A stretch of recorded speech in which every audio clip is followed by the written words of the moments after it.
E aí, gente, estamos começando mais um podcast, dessa vez da lição 4, Fé Notável. Então, a gente está aqui, vamos apresentar a galera primeiro, né? Estou aqui com Eduardo Abreu. E aí, galera. Gustavo Lira. E aí, galera. Sofia Abreu. Oi, galera. E Amanda Figueiredo. Oi, gente, tudo bem? E temos também Lulu Oliveira. Oi, pessoal. E Guilherme Dória. Opa, e aí, pessoal, tudo bom com vocês? Então, a lição dessa semana vai falar sobre um personagem muito importante para nossa história, né? Da igreja, do protestantismo, que é Martinho Lutero. E nós vamos começar, né, falando assim que Deus, em todos os tempos, até agora, para preservar e defender a verdade, ele escolheu pessoas. Uma dessas pessoas foi Martinho Lutero. E a gente vai descobrir na lição dessa semana quem foi Lutero. E já adianto para vocês que Lutero foi um homem comum, mas por ser usado por Deus, ele mudou o curso da história. Martinho Lutero, ele passou por um período tão grande em depressão que certa vez sua esposa apareceu toda vestida de preto. E Martinho Lutero perguntou a ela, quem morreu? Aí ela respondeu, Deus. Aí ele falou, Deus não morreu. E ela respondeu para ele, então viva e haja de acordo com isso. O que ela quis dizer com isso? O que ela quis dizer com isso? Haja de acordo com isso. Viva e haja de acordo com isso. Eu acho, Renata, que ela falou isso porque ele deveria viver como se Deus estivesse ali, cuidando dele, sempre do lado dele, abençoando tudo que ele fizesse. E não assim, triste, depressivo, solitário, sozinho. Então, a gente vê aí que até mesmo Martinho Lutero, o famoso reformador, foi um homem que enfrentou lutas interiores, como todos nós, né? Martinho Lutero, ele foi uma pessoa real, cheia de fraquezas, sujeita a dúvidas, assim como nós. Então aqui a gente já pode tirar uma lição. Deus usa pecadores defeituosos e que falham para atingir seus propósitos. E a primeira pergunta que eu vou fazer para vocês é: se Deus te escolhesse hoje para defender a verdade, você estaria preparado? Você se colocaria à disposição, mesmo que custasse sua vida? Eu acho que eu me colocaria, sim, à disposição a defender a palavra de Cristo, né? E, bom, se eu estou preparado, eu não tenho muita certeza, porque eu ainda não tenho uma grande base, assim, de conhecimento sobre a Bíblia. Eu já, sim, ainda tenho muita coisa já que eu sei, mas eu sinto que ainda o que eu sei sobre a Bíblia ainda não é o suficiente para eu fazer tipo como os apóstolos, né, que a todo tempo estavam pregando e defendendo, né, a palavra de Deus. Então, sobre a questão de estar preparado, né, eu não sei, mas que eu me prontificaria, acho que sim. Eu ficaria com medo de morrer, mas eu saberia que tudo iria dar certo. Então sim, a defenderia. Porque como Jesus ele protegeu Martinho Lutero e muitos outros, eu sei que ele pode me proteger. E que mesmo que Deus achasse melhor que eu morresse naquele momento, eu ficaria feliz por ter feito a minha parte e ter a recompensa eterna. Eu acho que eu sim. Mesmo estando um pouco preparada, acho que eu acho que eu ia estar preparada. Não, preparada não. Acho que eu ia estar disposta. Isso. Quem mais? Eu também acho que eu estaria disposto, mas não no momento preparado para isso. Exatamente. A gente não precisa estar preparado, né? A gente precisa todos os dias se colocar em comunhão com Deus para que Ele venha nos dar forças nesses momentos assim. Renata, eu acho que preparado, ninguém tá preparado para viver isso, né? Preparado para viver uma perseguição, sendo que saber que muitas pessoas vão odiar você por você estar fazendo isso, porque essa é a aprovação, né? Que a gente pode passar muitos dias, mas essa aprovação é tipo como se a gente estivesse escolhendo se a gente ia ser perseguido ou não. Preparado a gente não tá, mas eu acho que algumas pessoas que realmente têm fé em Deus, elas vão estar prontas, né? Seguras de que essa é a decisão que tem que tomar. Então vamos lá, vou apresentar para vocês um pouquinho mais de quem foi Lutero. Lutero, ele era filho de Hans Lutero e da sua esposa Margarete Lindemann. Ele nasceu em 10 de novembro de 1483 em Eisleben, na Alemanha. Esse nome é difícil. Hans Lutero, ele administrava minas de cobre e ele atuava como um dos 4 representantes civis do conselho local. Martin Murt, que é um teólogo, ele descreveu a mãe de Lutero como uma mulher trabalhadeira e de classe média. Ele tinha afinidade ele tinha irmãos, né? E um deles, o Jacob, né? Era o que ele mais vivia junto. Em 1517, Martinho Lutero, ele publicou uma lista de disputas, né? Agora conhecida como as 95 teses, na porta da igreja de Todos os Santos em Wittenberg, na Alemanha. O que ele estava fazendo ali? Criticando a prática das indulgências na Igreja Católica. Essa lista começa a reforma protestante em toda a Europa, enfatizando a salvação somente pela graça e um retorno à Bíblia como única fonte de autoridade. Quem sabe aqui o que era a indulgência que a Igreja Católica fazia? Eu acho que eu já comentei até com alguns aqui o que é indulgência. Indulgência é você querer pagar para se ver livre dos pecados. Então, o que a Igreja Católica fazia? E às vezes nem precisava a pessoa pecar, ela já estava oferecendo, estava falando com a pessoa para a pessoa ficar livre do pecado, ela tinha que pagar alguma coisa para a Igreja Católica. Então, era uma troca. Por exemplo, você peca, Sofia, você vai estar livre desse pecado, mas você tem que me pagar tanto. Aí você já está salva. Era o que eles faziam. Então pense aí, se a gente tivesse nessa época, o cara estava vendendo terreno no céu. É como se fosse aquele negócio que as igrejas fazem hoje em dia. É tipo, aquela roubalheira, sabe? Compre essa vassoura, limpe a sua casa e o mal será espantado. Agora eu vou falar. Tijolo. Se o cara tivesse vendendo um terreno no céu naquela época, eu ia juntar logo dinheiro para comprar logo o meu. Ai. Vamos lá. A mensagem de Lutero dizia exatamente o seguinte, assim, ó: esse é o mistério da riqueza da graça divina pelos pecadores, pois por uma troca maravilhosa os nossos pecados não são mais nossos, mas de Cristo, e a justiça de Cristo não é de Cristo, mas nossa. O que está querendo dizer aqui? Quando Cristo morreu na cruz por nós, ele já nos salvou lá. Isso não quer dizer que a gente esteja salvo para sempre. Ele nos salvou lá para que hoje nós tivéssemos vida e uma nova chance, né? E uma nova chance. A Igreja Católica não pensava assim naquela época. E Martinho Lutero, olha só, Martinho Lutero era sacerdote da Igreja Católica e ele se mutilava. Porque o Deus que apresentaram para ele era o Deus tirano, né? Então, para ele se ver livre dos pecados, ele tinha que se cortar todo, ele tinha que se bater todo, em penitência aquilo ali. Quando ele entendeu que era só pela Bíblia e é pela graça de Cristo que a gente é salvo, ele se revoltou. Então, o que ele tinha que fazer agora? Ele publicou essas 95 teses, né, chamadas de 95 teses, para que todo mundo soubesse que a salvação é pela graça e é só pelos méritos de Cristo. Aí, o que aconteceu com Lutero?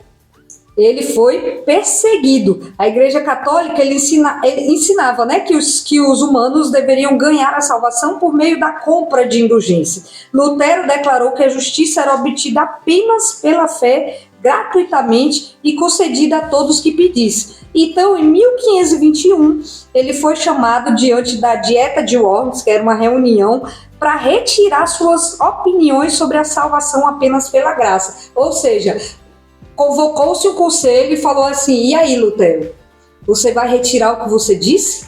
Você vai retirar tudo que você publicou ali, que a salvação é pela graça e tal? Você tem que dizer o contrário, que a salvação é o que a gente faz, vendendo indulgência. E aí, o que Lutero fez?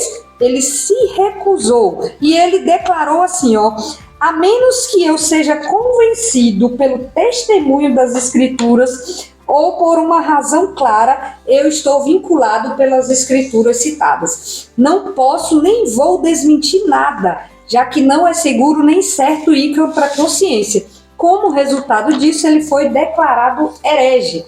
E mais tarde ele morreu, só que ele morreu de causas naturais. Ele não foi contra a Bíblia em momento nenhum. No dia 31 de outubro de 2017, a Reforma Protestante completou 500 anos. Foi quando Lutero publicou as teses lá, o povo começou a acreditar naquilo ali e começaram a fazer protestos e tudo, e depois veio toda essa Reforma Protestante que hoje deu origem a essas igrejas todas evangélicas aí. Agora, de onde que Lutero foi convencido de uma mudança de vida?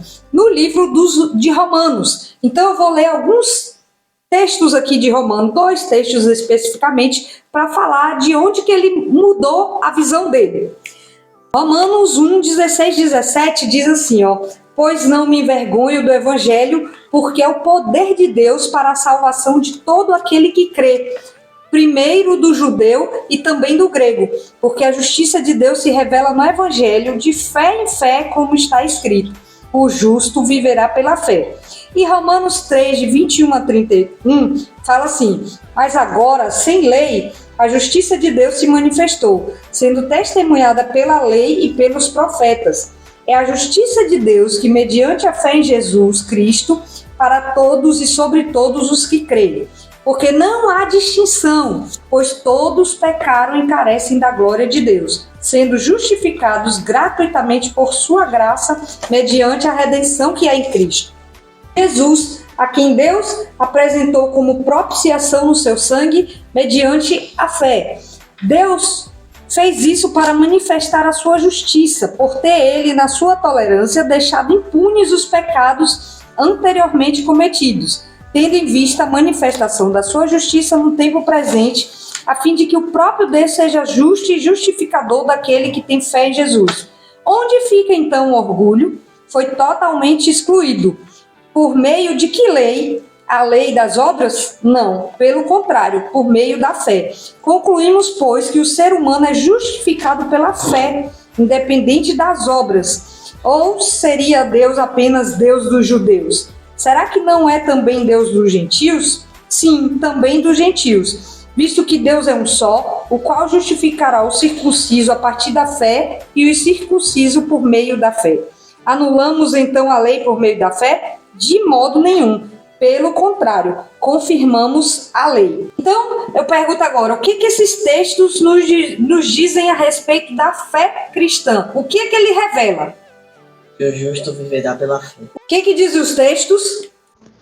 Bom, o que eu vejo que esses versículos me revelam aqui é que Deus ele não é só para uma determinada denominação ou para um grupo específico, não. Ele é para todos que o aceitam, né? Antigamente, o povo achava que a salvação era simplesmente voltada só aos judeus, que para você ser salvo, para você receber a salvação, você precisava ser um judeu, né? E através desses versículos a gente vê que não é bem assim. Nós somos salvos pela fé. E também ele revela outra coisa que é muito importante citar, né? Porque, tipo assim, tem gente que acha que, tipo assim, se você tem fé em Deus, pode pensar que, tipo assim, e as leis? Sabe, elas ficam anulas, sabe, elas não servem mais se eu tenho fé? E aí fala que não, né? Tipo assim, as leis, elas acompanham aqueles que têm a fé em Cristo. Foi isso que eu vi, né? Através desses versículos aí.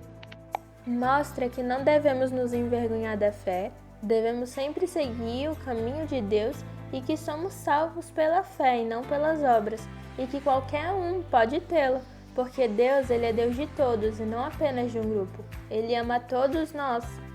Que você deve viver pela fé, que todo mundo é igual e que vivendo pela fé você tem que viver como se Deus estivesse ali do seu lado, até porque Ele está. E vivendo com ele sem temer as coisas que virão. Respirando o ar da fé, né? Sabendo que Deus está ali com você e vivendo em prol disso. e sabendo que Jesus ele foi entregue por nós também lá atrás para que nós hoje tivéssemos vida, né?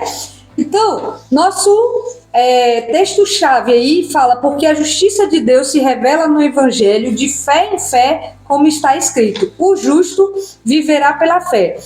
Então, assim, supondo que você hoje esteja com a doença terminal e você está com seu médico e o médico ele fala assim: olha, não tem mais, tem um jeito para você. Aí você fala assim: então existe esperança? Aí o médico fala: sim, existe uma única coisa que você pode fazer. Sem isto, você não vive. Com isso, você fica completamente curado. O que você diria para o seu médico? O que você queria saber do médico? Então, você falaria o quê? O que você diria para o médico? Eu falaria: oxe, doutor, então fala aí, né, o que é essa coisa aí, né, que eu vou precisar para ficar curado, diga aí.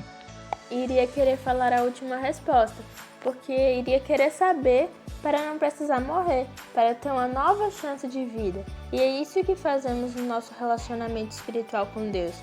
Quando fazemos alguma coisa de errado e queremos uma nova chance, Deus sempre nos dá e nos ensina, nos direciona para que façamos o certo, que depende, somos nós. No caso, escolhermos a opção certa. Rapaz, eu acho que eu ficaria louca perguntando o que era, né? Perguntando qual era a solução, porque eu não quero morrer. Ou ia ficar igual o Jacó ficou com o anjo. Só ia soltar o anjo quando abençoasse ele.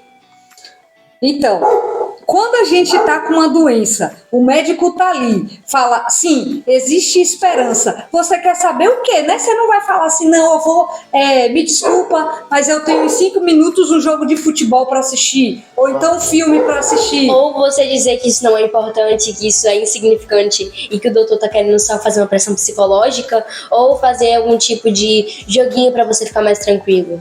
Exatamente. Então, assim, se a gente é salvo pela fé, vivemos pela fé, e sem fé é impossível agradar a Deus, a única resposta é você perguntar o que vai me levar para o céu? Tipo assim, falando de salvação, né? O que vai me levar para o céu? O que eu preciso fazer? Você não vai falar assim: espera 5 minutos aí que eu vou ali assistir o filme, eu tô atrasado. Mas é isso que hoje a gente faz com Deus. A gente fala assim: deixa a Bíblia aqui, que 5 minutos eu vou ver o que tem no celular, depois eu volto. E aí você esquece. Isso de 5 minutos.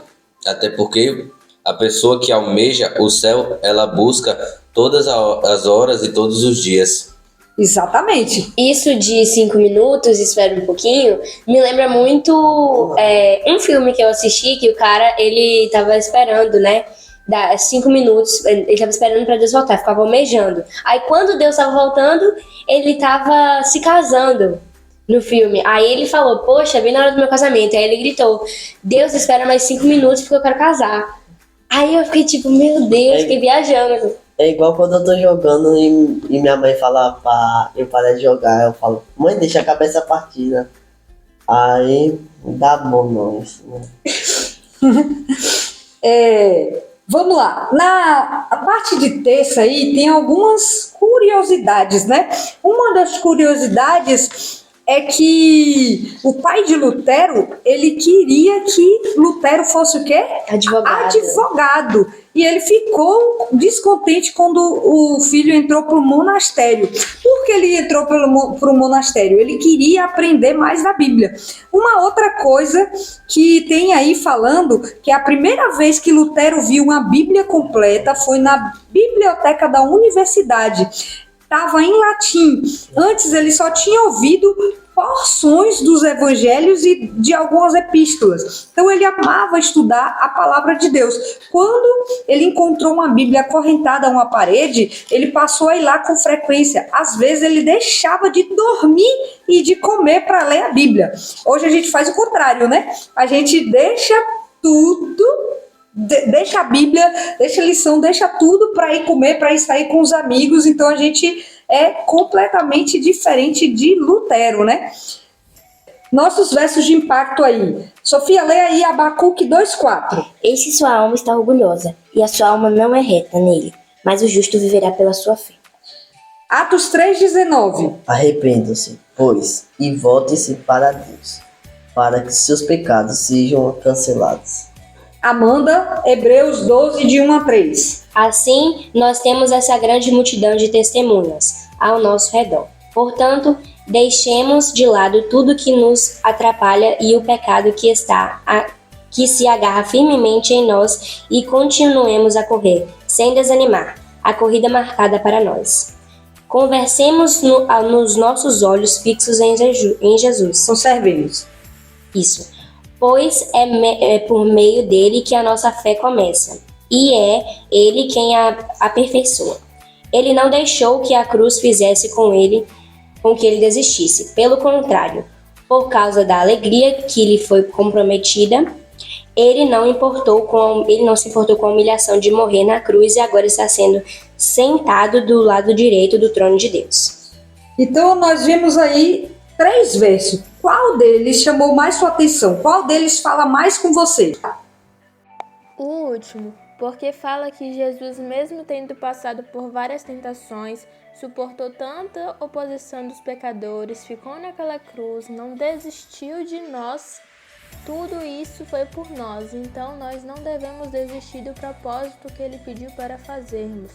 Devemos falar da mensagem dele, assim como ele pediu para que mais pessoas saibam e possam ir para o céu. O que mais mexeu aqui comigo, que eu mais gostei, assim, foi o de Hebreus 12, mais especificamente o versículo 3, que fala, né, que Deus suportou tanta coisa pela gente para que a gente não canse e nem desanime. E eu gostei muito desse versículo porque nos lembra que Deus veio aqui, suportou tanta coisa, foi humilhado, foi violentado, sabe? Tanta coisa aconteceu com Jesus. E eu acho que esse versículo nos lembra que nós temos um propósito aqui, né? Que nós não podemos desanimar de pregar o Evangelho de Cristo e que nós temos que fazer isso até que venha, né, a consumação dos séculos. Bom, eu gostei mais do verso de Atos, porque ele me lembra muito uma época que eu gostava de fazer as coisas, que eu gostava de me arrepender por tudo que eu fazia, né? Eu ficava muito feliz nisso. Isso me traz lembranças muito boas. O verso está falando que a gente tem que largar os pecados que nos seguram aqui, que se apegam a nós e que a gente tem que mais se unir a Jesus, que morreu por todos os nossos pecados em nosso lugar. Exatamente. Rapaz, eu gostei do verso de Abacuque, que fala que a minha alma está... né? Não está reta nele e está orgulhosa, né? Está orgulhosa, mas pela fé nós... Nós vamos continuar. Sofia, qual deles você gostou mais? Eu gostei do mesmo que o Dudu falou, porque isso me lembra de uma coisa, tipo assim, bem legal, porque fala assim que é como se fosse a gente tá errado. Mas mesmo assim, tipo assim, com a mãe, a gente tá errado, mas a nossa mãe, de qualquer jeito, ela vai continuar nos amando, é como se fosse a fé.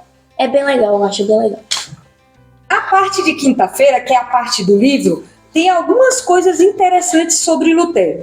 E o livro Grande Conflito, na página 121, fala assim, que os pais de Lutero, eles dispensavam grande cuidado à educação e ensino dos filhos. Eles esforçavam-se para instruí-los no conhecimento de Deus e da prática das virtudes cristãs.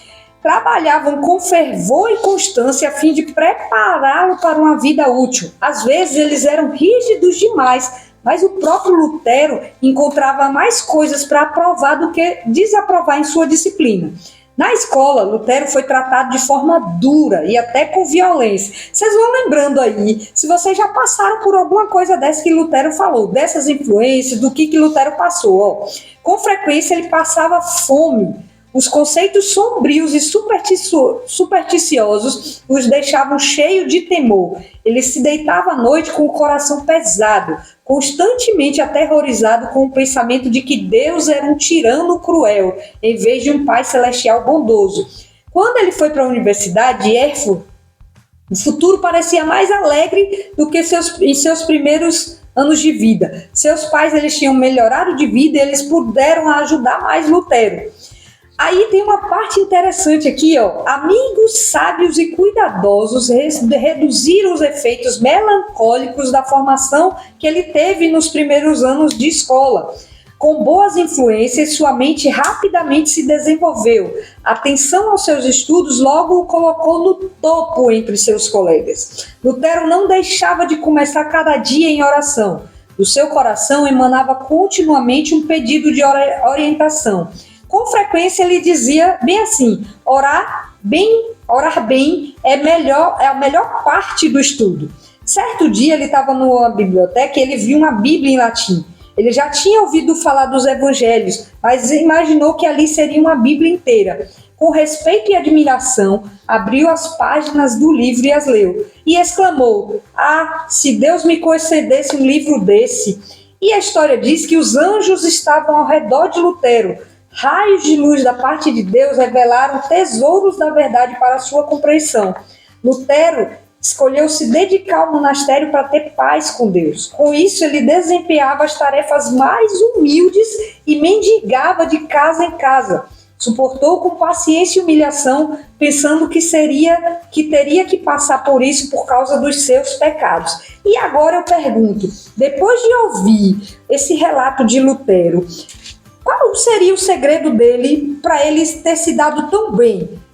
Queria que vocês falassem algumas coisas que te chamaram a atenção quando eu li esse texto aqui. Eu acho que o que me chamou a atenção foi ele se sobressair por estudar, né? Por ler, por querer aprender mais. Porque, querendo ou não, qualquer pessoa que aprende e lê mais, ela tem mais conhecimento e ela sabe mais do que ela está falando. Exatamente. Eu achei importante assim, porque fala também sobre as influências que os amigos dele tiveram nele, as influências que ele sofreu dos amigos dele.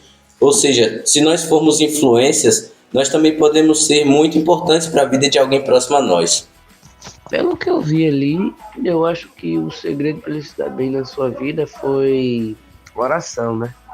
Criar uma conexão com Deus. E eu acho que foi oração. Eu vi muito citando oração ali na vida dele. E coisa que me chamou a atenção na vida dele foi a sua mudança de atitude só para conseguir uma Bíblia. Ele, né, saiu mendigando de casa em casa só para conseguir comprar uma Bíblia, e isso eu achei uma atitude muito bacana, sabe? Tipo, poxa, eu quero conhecer, sabe, sobre esse livro. Eu achei muito bacana a atitude dele. Ter intimidade com Deus e por seus planos, propósitos da sua vida, para que Deus ele faça a vontade dele e seguindo também a vontade de Deus. Dudu, o que mais te chamou a atenção aí em Lutero?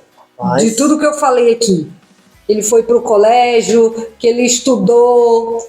Que ele, mesmo em depressão, ele acreditava em Deus, né? Exatamente. Mas tem uma coisa aqui que foi fundamental.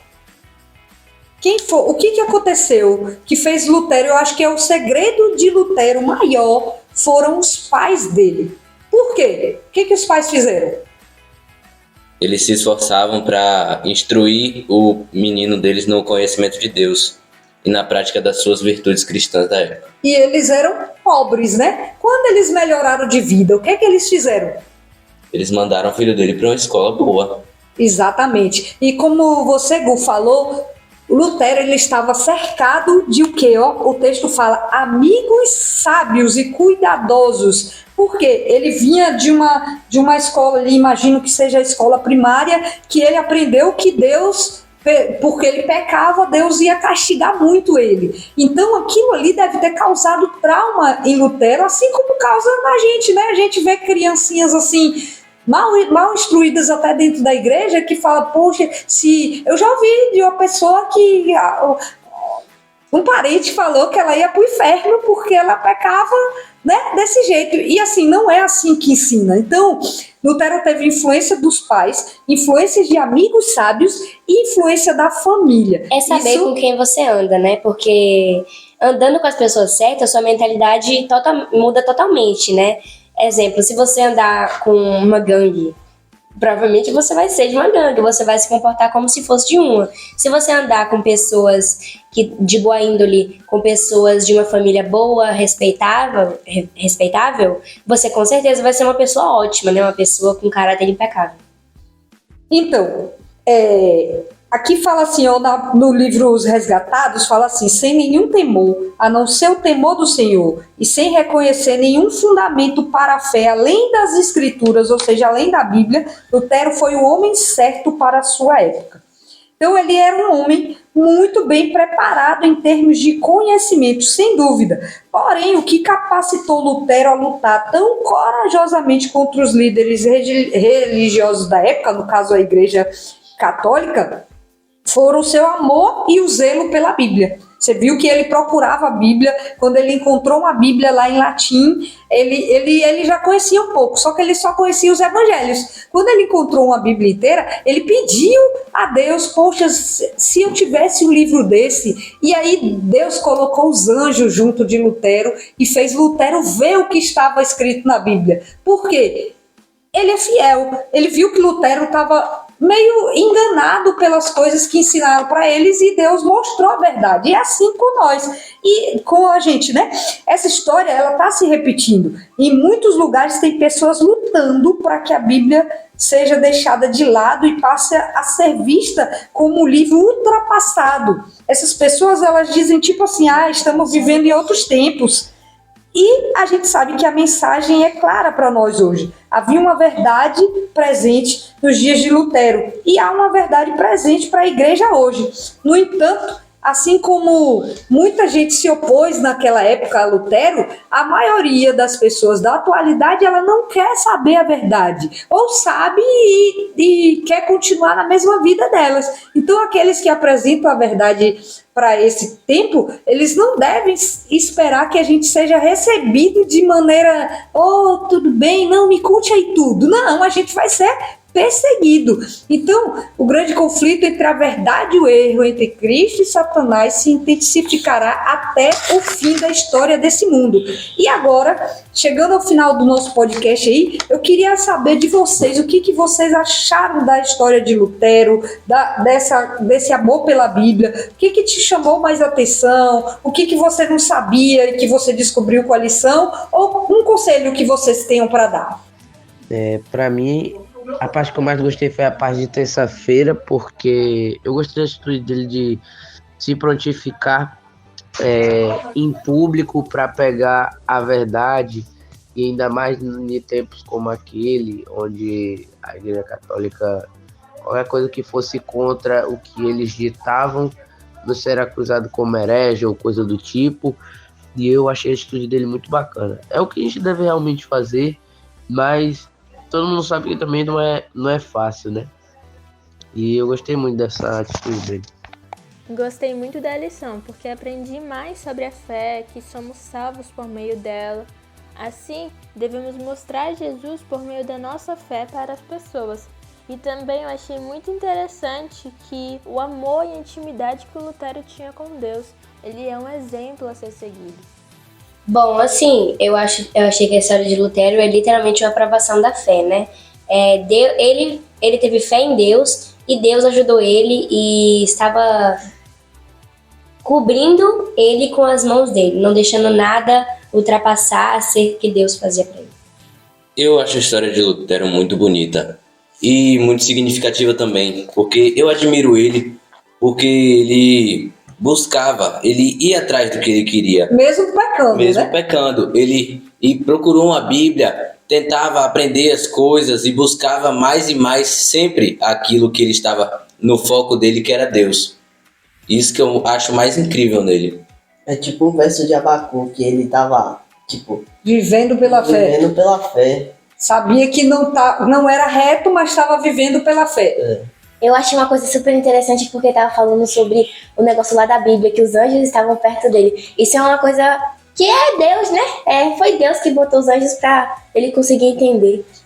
Uma última coisa aqui que eu queria onde vocês falassem para os adolescentes agora. Depois que vocês estudaram essa lição, que vocês viram a Bíblia, a gente sabe que vocês não gostam, vocês adolescentes, vocês não gostam de estudar a Bíblia. Qual o conselho que vocês dariam para esses adolescentes que não gostam de estudar a Bíblia? Rapaz, não querendo, né? Comece por que livro? Né? Fale de qual livro? Ou outra coisa que vocês queiram falar para os adolescentes. Eu sempre comecei por Apocalipse, né? Que antigamente eu pensava que era batalha, só guerra, luta contra o dragão, mas eu não recomendo Apocalipse, né?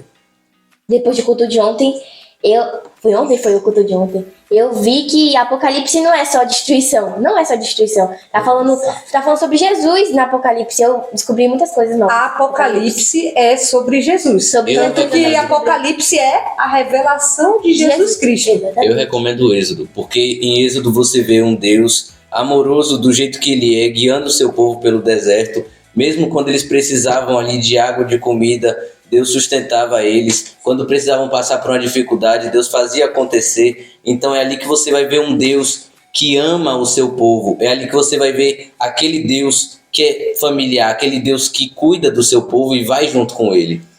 E outra coisa que a gente pode começar também, Gu, que para quem não tem muito contato, não teve muito contato com a Bíblia, são os evangelhos. As parábolas de Jesus, os milagres que Jesus fez. Então já é uma boa para vocês começarem, né? Amanda?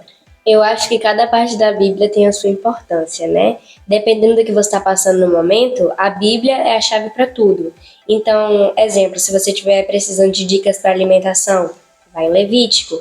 Se você estiver precisando de dicas para sua vida dia a dia, né? Vai lá em Coríntios, eu acho que é Coríntios que fala sobre as coisas do dia a dia, Provérbios. Você vai em Provérbios e assim, cada parte da Bíblia é muito importante, mas eu acho que a última, depois de você ler tudo, você tem que ler Apocalipse, porque Apocalipse é muito complexo e tem muitas coisas em Apocalipse que não foram reveladas, então é mais complicado, é provavelmente mais amadurecida. Então eu acho que cada parte da Bíblia tem o seu propósito. Então, só complementando aí, Apocalipse é realmente para quem quer estudar a fundo. Então, assim, o Apocalipse, ele está revelado tudo. As pessoas antes achavam que o Apocalipse não tinha segredos e tal, mas o Apocalipse, se você estudar direitinho, você vai ver que está tudo revelado ali. O que está revelado? O que vai acontecer no fim. Às vezes a pessoa não quer estudar Apocalipse. Apocalipse é futuro, né? Exatamente. Porque ela vai saber o que vai acontecer ali com ela e ela vai falar, meu Deus, mas só que ela não quer mudar. Ela não quer que aconteça, mas ela não quer mudar de vida. Eu mudei porque eu comecei lendo a Bíblia do Apocalipse. Eu não sei como eu entendia, mas eu entendia.